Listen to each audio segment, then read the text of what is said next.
오늘 제목은 히브리서 12장 14절에 나오는 말씀을 인용해서 거룩함이 없이는 아무도 하나님을 보지 못한다입니다. 오늘 본문 말씀은 요한복음 17장 22절부터 24절인데요. 22절 내게 주신 영광을 내가 저희에게 주었사오니 23절 저희로 온전함을 이루게 하옵소서. 그리고 24절에 그 영광은 창세전부터 나를 사랑하심으로 내게 주신 나의 영광을 저희로 보게 하시기를 원하옵나이다. 이렇게 말씀하고 있습니다. 여기에서 22절에 내게 주신 영광은 24절에 창세전 영광을 말씀하는 것이고 23절에 온전함이라는 것은 구원의 완성을 말씀하는 것입니다. 동일한 온전함이 에베소서 4장에도 나오는데요. 에베소서 4장에 나오는 그 온전함이라는 것은 구원의 과정으로서의 온전함입니다. 고쳐나가는 과정으로서의 온전함을 얘기하고, 여기 요한복음 17장 23절의 온전함이라는 것은 구원의 완성을 말씀하고 있는 것입니다. 이 저자인 사도 요한의 또 다른 서신서인 요한 1서에서도 예수 그리스도를 통한 아버지와 사귐이 주어졌다는 동일한 주제로 말씀하고 있는데요.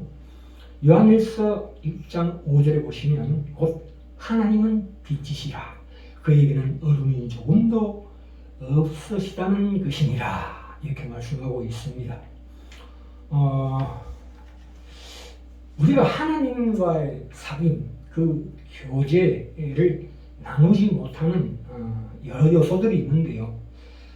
최우선되는 내용은 무엇이냐 하면 그 첫 번째 원리는 항상 말씀을 보고 하나님을 묵상하고 기도할 때에 항상 하나님으로부터 출발해야 한다는 것입니다. 그리스도인의 삶에서 일어나는 모든 상당수의 문제점들은 하나님으로부터 출발하지 못하는 게 그 요인이 있다 이 뜻입니다. 우리가 하나님과의 교제, 그 사귐에 있어서의 가장 큰 장애물은 우리 자신과 더불어 시작하기 때문에 대부분의 문제들이 일어난다는 것입니다. 그것이 무엇입니까? 우리의 필요나 소원이나 행복으로 이 말씀을 보거나 하나님께 기도하거나 묵상할 때 먼저 그 생각을 떠올리면 안 된다는 것입니다. 우리가 보통 하나님은 사랑이시다는 내용이 먼저 강조되면 여기서부터 출발하면 시작부터 오류를 안고 출발하는 것입니다. 그러므로 하나님의 거룩하심으로부터 출발해야 된다는 말씀입니다. 하는 얘기지만 가장 중요한 이 교리의 원리요 핵심이라고 볼 수 있습니다. 성경이 제시하는 그 하나님의 교리는 반드시 하나님의 시각에서 사람을 바라봐야 한다는 것입니다. 그렇지 않으면 우리는 자연스럽게 인간의 이기심, 그 욕망으로 취해질 때가 많기 때문입니다. 하나님은 사랑이시다는 내용이 먼저 강조되면 시작부터 오류를 안고 출발하는 것이고 한 걸음 더 나가서 하나님과 나를 동일의 선상에 놓는 그런 오만불손한 태도라고 볼 수 있습니다. 물론 이단이나 다른 모든 종교의 특징은 어떤 고통이나 어려움이 없이도 우리에게 필요한 모든 것을 체험받게 될 수 있는 것처럼 우리에게 제안합니다. 그래서 항상 시험하라는 것입니다. 그리고 두 번째 원리는 뭐냐면 다시 반복하지만 반드시 하나님의 거룩하심으로부터 출발해야 된다. 하나님 묵상하든지 기도하든지 말씀을 읽을 때 반드시 그렇게 해야 된다. 우리가 이때까지 이 하나님이 사랑이시라는 내용이 제일 먼저 강조되고 있는 것은 사실은 어떻게 보면 예수 그리스도의 복음과는 사실은 반대되는 것이며 심지어 복음을 부인하는 것이라고 말할 수도 있습니다. 왜 그러냐면은 여기 요한일서 1장 5절에 보시면 하나님은 빛이시라 그에게는 어둠이 조금도 없으시는 분이시다라고 말씀하고 있습니다. 우리가 아주 조심스럽게 우리가 하나님의 사랑과 그분의 자비와 긍휼에 관심을 갖기 이전에 먼저 하나님의 거룩하심으로도 시작해야 된다. 그러니까 하나님의 거룩하심으로부터 출발하지 않으면 하나님의 사랑이라는 것이 사실은 그 개념 자체가 전체가 잘못될 수 있다는 것을 우리가 깊이 기억하고 명심해야 한다 이 뜻입니다. 왜냐하면 자꾸 하나님은 사랑이시라고 자꾸 그렇게 내 마음에 기억을 한다면 나약하고 감상주의적인 개념에 빠지기 때문입니다. 그래서 히브리서 12장 14절에 그랬죠. 이 거룩함, 말하자면 화평함과 거룩함이 없이는 아무도 주를 보지 못하리라 이렇게 말씀하고 있습니다. 하나님의 거룩하심으로부터 출발하지 않으면 하나님의 구원 계획 전체를 이해하지 못할 것입니다. 하나님이 사랑밖에 모른다면 우리가 무슨 죄를 지으면 때마다 그분이 하실 수 있는 것은 용서해 주는 것밖에 없기 때문입니다. 그렇지 않습니다. 하나님은 십자가의 죽으심을 빼놓고는 하나님이 용서하신다는 것은 있을 수가 없다는 것입니다. 하나님은 정결하신 분이시기 때문에 악을 참아 보지 못하는 분이라고 하박국서 1장 13절에도 말씀하고 있습니다.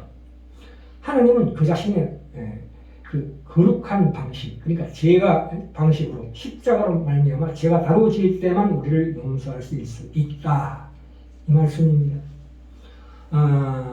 그리고 마지막으로 하나님의 거룩하심으로부터 시작하는 것만이 진정으로 참된 기쁨으로 우리를 인도한다는 것을 우리가 반드시 기억하고 명심해야 합니다. 우리가 하나님 앞에 무릎 꿇고 기도할 때마다 우리 속에 있는 욕망과 불평과 불만이 올라올 때 그때에 어떻게 되냐면 잠시 이 히브리서 저자가 얘기하는 우리 하나님은 소멸하는 분이심이라 하는 것을 기억하면서 하나님께 경외함과 두려움으로 나아가야 될 것입니다. 오늘 본문 말씀 들어갑니다. 요한복음 17장 22절 보시면 22절부터 24절에 보시면 영광, 온전한 영광 이렇게 나옵니다. 내게 주신 영광, 창세전에 내게 주신 영광으로 말미암아 우리를 온전케 하신다고 말씀하고 있습니다. 자, 이 예수님의 기도에서 아버지께서 내게 주신 영광이란 과연 무엇인가에 대해서 우리가 살펴보고자 하는데 먼저 구약을 봅시다. 구약의 신명기 5장 22절부터 27절에 보시면 여호와께서 이 모든 말씀을 산이 불 가운데 구름 가운데 흑암 가운데 큰 음성으로 말씀하시는데 그것이 마치 산에 불이 타며 캄캄한 가운데서 나오는 그 소리를 너희가 듣고 우리 하나님 여호와께서 그 영광과 위엄을 우리에게 보이시며 불 가운데서 나오는 음성을 우리가 들었고 이렇게 말씀하고 있습니다. 그래서 26절에 보시면 무릇 육신을 가진 자가 우리처럼 사시는 살아계시는 하나님의 음성이 불 가운데서 바람을 듣고 생존한 자가 누구니까 하면서 이스라엘 백성들이 벌벌 떠는 장면입니다. 자, 이 신명기 5장 22절 27절에 나오는 하나님에 대한 모습 중에 가장 중요한 것이 불, 구름, 흑암 가운데입니다. 불 가운데, 구름 가운데, 흑암 가운데입니다. 23절에 보시면 캄캄한 가운데서 나오는 음성이라고 기록되어지고 있습니다. 이 불 가운데라는 것이 무슨 뜻입니까? 불은 삼키고 태우는 것입니다. 심판을 얘기하는 것입니다. 구름은 여기서 나오는 구름은 자연계 우리가 보는 구름이 아니고 단수입니다. 그것은 성경에서 구름을 가리킬 때는 그건 하나님의 영광입니다. 왜? 하나님의 영광이 가리웠다고 합니다. 왜 영광이 가리워지느냐 하는 말입니다. 출애굽기 40장에도 이 성막에 회막에 그 후에 구름이 회막에 덮이고 여호와의 영광이 성막에 충만하며 모세가 회막에 들어갈 수 없었으니 이렇게 나옵니다. 왜 하나님의 영광이 보이는 것으로 나타나지 않고 가리우는 것으로 나타나는가입니다. 밝히 드러나지 않고 구름에 가리워서 드러난다는 사실입니다. 열왕기상 8장에서 나옵니다. 제사장이 성무소에서 나올 때 구름이 여호와의 전에 가득하네 제사장이 그 구름으로 인하여 능히 서서 섬기지 못하였으니라고 합니다. 열왕기상 8장 10절 11절에 나옵니다. 이때도 영광이 감추시는 구름으로 표현이 됩니다. 10편 18편은 더 상세하게 나오지요. 그룹을 타고 천사들의 그룹을 타고 나르시며 바람 날개로 높이 떠셨도다. 저가 흑암으로 그 숨는 곳을 삼으사 장막같이 자기를 두르게 하시니라. 곧 물의 흑암과 공중의 빽빽한 구름으로 그리 하시도다. 흑암으로 자신을 두르고 계시다고 합니다. 말하자면 안 보이게 하신다 이런 뜻입니다. 그러니까 흑암, 구름, 불 감추시는 것, 심판하시는 것, 이것이 바로 상징적으로 율법적 성격을 강하게 띄고 있습니다. 율법에 의한 심판을 상징합니다. 그러므로 하나님 앞에 우리가 가까이 갈 수가 없습니다. 사귀는 것은 고사하고 하나님 앞으로 지나가는 것은 있을 수가 없다는 것입니다. 그러니까 하나님께서는 우리를 위해서도 늘 본래의 영광의 그 광채, 거룩하심을 늘 가리고 나셔야 된다는 것인데, 이제 이게 신약에 들어와서 아까 우리 얘기했다시피 그 이야기가 전혀 바뀝니다. 180도로. 우리가 저에게 듣고 너에게 전하는 소식이 이것이니 곧 하나님은 빛이시라. 그에게는 어둠이 조금도 없으시니라. 왜 그렇습니까? 우리 주 예수 그리스도로 말미암는 밝히 드러내는 빛이라는 뜻입니다. 참 얼마나 은혜롭습니까? 그렇죠? 그래서 6절 7절에 보시면, 요한일서 1장 6절 7절에 보시면, 만일 우리가 하나님과 사귐이 있다 하고 어두운 가운데 행하면 거짓말을 하고 진리를 행치 아니함이거니와, 제가 빛 가운데서 계신 것 같이 우리도 빛 가운데 행하면 우리가 서로 사귐이 있다고 말하고 있습니다. 우리 보통 그 데살로니가전서 4장 16절 17절에 보시면, 그리스도 안에서 죽은 자들이, 예수님 재림하실 때 얘기입니다.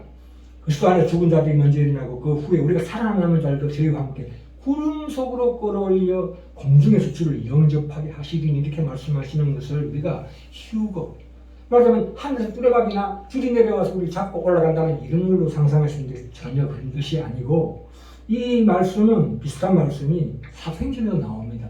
주님께서 부활하시고 40일간 이 세상에 계시다가 부활을 증명하시고 성천하시던 모습을 우리가 기억하실 것입니다. 그때 구름이 저를 가리워 보이지 않게 했다는 말씀을 하고 계시는데, 그 구름이라는 것은 서두에 말씀드렸지만 우리가 보통 말하는 자연계의 구름을 말하는 것이 아니고 하나님의 영광을 나타내는 표현 중 하나입니다. 구약에서도 모세가 여호와 하나님께 부르심을 받고 율법을 받아 나갈 때에 그 시내산에 하나님께서 강림하신 표현을 빽빽한 구름이 시내산을 둘러 진쳤다고 말하고 있습니다. 솔로몬도 마찬가지죠. 솔로몬이 그 성전을 완성했을 때 구름이 가득했다는 표현으로 영광이 가득한 하나님의 임재를 나타내는 것을 볼 수 있습니다. 그러니까 데살로니가전서 4장에 나오는 구름 속으로 끌어올려 주를 영접한다는 의미를, 우리 존재가 지금 이런 몸이 아니고 그 이미 몸이 변화되어서 덧입어서 영광된 몸으로 변화되는 것을 그 표현의 근거로 쓰고 있음을 충분히 우리가 이해해야 한다는 것입니다. 자, 이제 요한복음 17장 23절에 보시면 그 온전함이라는 대목이 나옵니다. 여기 아까도 소재 말씀드렸지만 이 온전함이라는 것은 에베소 4장 12절에 나오는 온전한 사람을 이룬다는 뜻하고는 사실 헬라 원어에는 차이가 있는데요. 이 요한복음 17장 23절에 나오는 온전케 한다는 뜻은 perfect, 완성이라는 뜻입니다. 구원의 완성을 말씀하고 있습니다. 이 에베소 4장 12절에 나오는 온전함을 온전케 한다는 뜻은 말하자면 훈련되어서 교정되어서 맞춰 나가는 것이라는 것이죠. 그리고 요한복음 17장 23절에 완성된 것이란 온전함이라는 것은 정말로 완성된 것을 말하고 있습니다. 그래서 에베소서 2장 20절부터 22절에 보시면 이 에베소서에 얘기하는 온전함이라는 그 구원의 과정을 얘기하고 있는 거기 때문에 이렇게 말씀하고 있습니다. 너희는 사도들과 선지자들의 터 위에 세우시는 이번 자라. 그리스도 예수께서 친히 모퉁이 돌이 되셨느니라. 그의 안에서 건물마다 서로 연결하여 주 안에서 우리가 성전이 되어가고 너희도 성령 안에서 하나님의 거하실 처소가 되기 위하여 예수 안에서 함께 지어져 가느니라. 이것은 구원의 과정에 의한 과정으로 인한 온전함을 이루는 과정이고, 요한복음 17장 23절은 구원의 완성을 말하고 있기 때문에 더 높은 차원이죠. 자, 24절 마지막으로 봅시다. 24절에 보시면 아버지께서 창세전부터 나를 사랑하심으로 내게 주신 나의 영광을 저리로 보게 하시기를 원하옵나이다, 이렇게 말씀하고 있습니다. 창세부터 주셨던 영광이라고 합니다. 우리가 이 하나님 나라의 건설의 두 기둥을 예로 들어보자면 마태복음 1장에 가시면 아브라함과 다윗의 자손 예수 그리스도의 세계라 이렇게 말씀하고 있는데요. 이 아브라함, 다윗, 그리스도 이분 세 분의 이름만이 가장 이 족보에서 두드러집니다. 물론 다윗이 준비해서 솔로몬 때 성전을 짓고 난 다음에 바벨론 포로 때 그 성전이 다시 회파당하고 돌아와서 성전을 다시 짓고 난 다음에 그때서야 예수께서 오셔서 그 성전을 헐라 내가 사흘 만에 지으리라 하면서 자기 몸을 가리킨 게 성전이라고 이렇게 말씀 우리가 알고 있는 대목입니다. 자, 아브라함, 다윗, 예수 그리스도 이 세 분이 이 예수님의 족보의 가장 중요한 중심, 핵심 분인데요. 일단 아브라함부터 시작해서 봅시다. 아브라함이 시작이 됩니다. 이 하나님 나라의 건설의 시작자입니다. 시작. 그러나 완성자로서 다윗이 있고 실제적인 영적 완성자로 예수 그리스도가 계시는 것이고 오시는 것입니다. 자, 우리가 잘 아는 대로 우리가 하나님 나라에 있을 때 그 나라를 구성하는 3대 조건이 있는데요. 국토, 국민, 주권입니다. 물론 주권은 하나님이 잡고 계십니다. 국민은 누굽니까? 시작되는 아브라함의 후손들을 국민들로 삼으셨습니다. 그러면 이 국토, 땅이라는 건 어떻게 됩니까? 이 아브라함은 그 가나안 땅에 와서 살게는 하면서도 유업을 주지 않았습니다. 왜 그러냐면 이 야곱의 가족을 포함해서 모세가 얘기하기는 70명. 그거는 70명이라는 상징적으로 재구성하신 한 거고요. 사도행전에 보시면 정확하게 75명이라고 스데반이 진술하고 있습니다.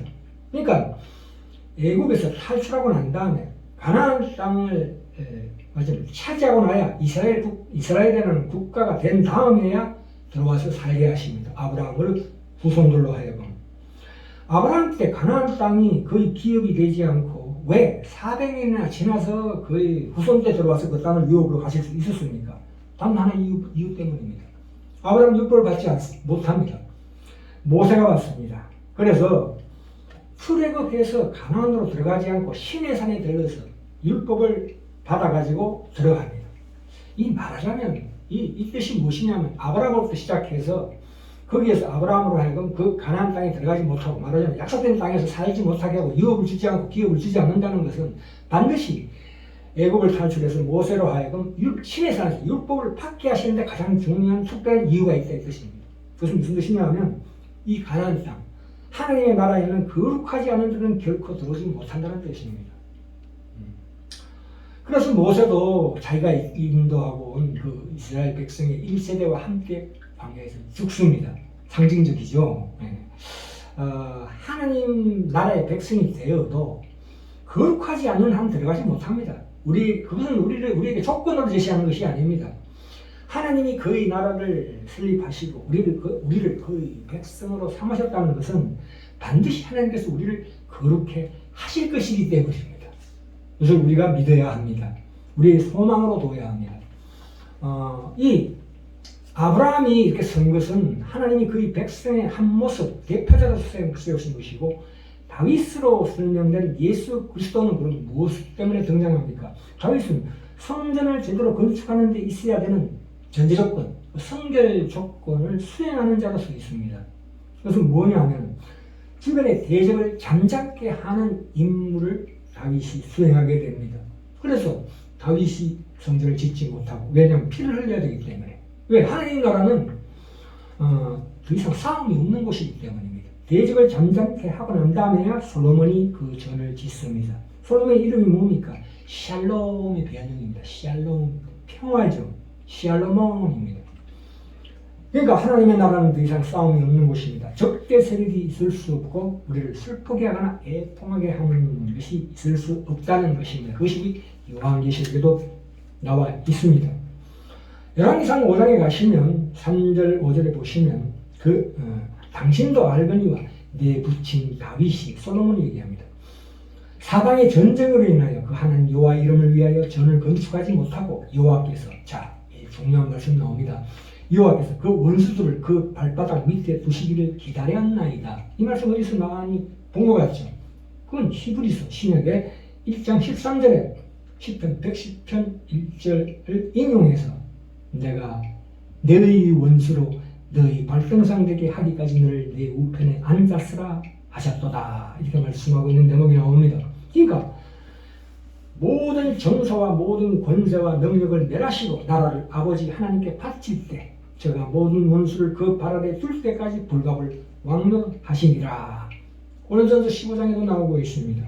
그러니까 다윗이 피를 흘렸기 때문에 전을 건축하지 못한다는 이야기입니다. 그리고 그 적을 물리친 후에야 평화가 있다는 얘기고, 그럴 때 하나님의 나라가 완전히 완성된다는 뜻입니다. 그러니까 우리가 죄를 대체하지 못하고 거룩을 완성할 수는 없습니다.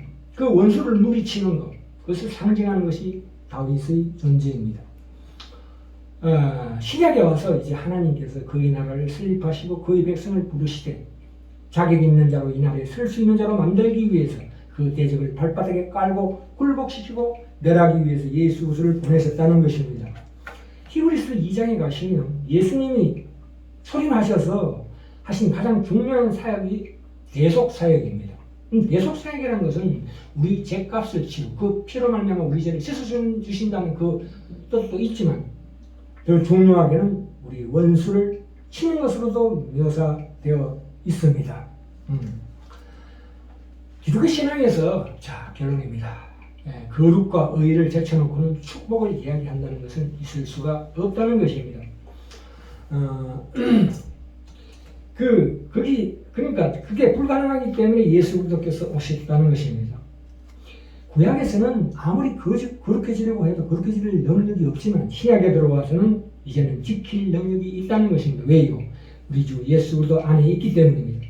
하나님 은혜로 우리를 죄악 가운데서 불러내셨지만 그 자리에서 우리를 하늘나라로 데려가시는 것이 아니고 의롭기를 요구하시며 의롭게 되기까지 우리를 죽지도 못하게 하신다는 뜻입니다. 그래서 우리를 이 땅에 보내시는 것입니다. 그래서 우리에게 인간의 숙제가 무엇입니까? 이제 내 자신을 누구에게 드리느냐 하는 문제가 남아 있습니다. 그러므로 우리는 매일매일 이 싸움을 해야 한다는 뜻입니다.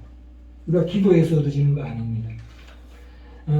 이제는 이 마음속에 나오는 죄악들을 습관적으로 안 나오게 해야 합니다. 그런 능력이 우리에게 있습니다. 우리가 우리 신자들의 신앙생활이 왜 이렇게 맥이 없습니까? 왜냐하면 이 거룩이라는 기준에서 우리를 돌아보지 않기 때문입니다. 우리가 이제 하나님의 이 거룩하심으로부터 출발하고 드디어 이 거룩을 우리 인생 가운데 도입한다면 의로우신 하나님 앞에서 우리의 거룩한 생활을 기도로서 하나님께 드릴 때 그 기도야말로 참으로 참다운 기도가 될 수 있습니다. 물론 거기에는 한숨과 눈물도 있지만 그 가운데서 하나님의 간섭과 도우심을 구할 수밖에 없다는 것을 우리 생애에서 발견하게 될 것이고, 그러므로 말미암아 우리 인생 가운데에서 하나님의 그 기도로 말미암는 참다운 하나님의 은혜의 감정이 우리 생애에 찬란하게 수놓을 것을 믿으십시오. 말로만 믿지 마시고 행함으로 하나님의 거룩에 이르시기를 간절히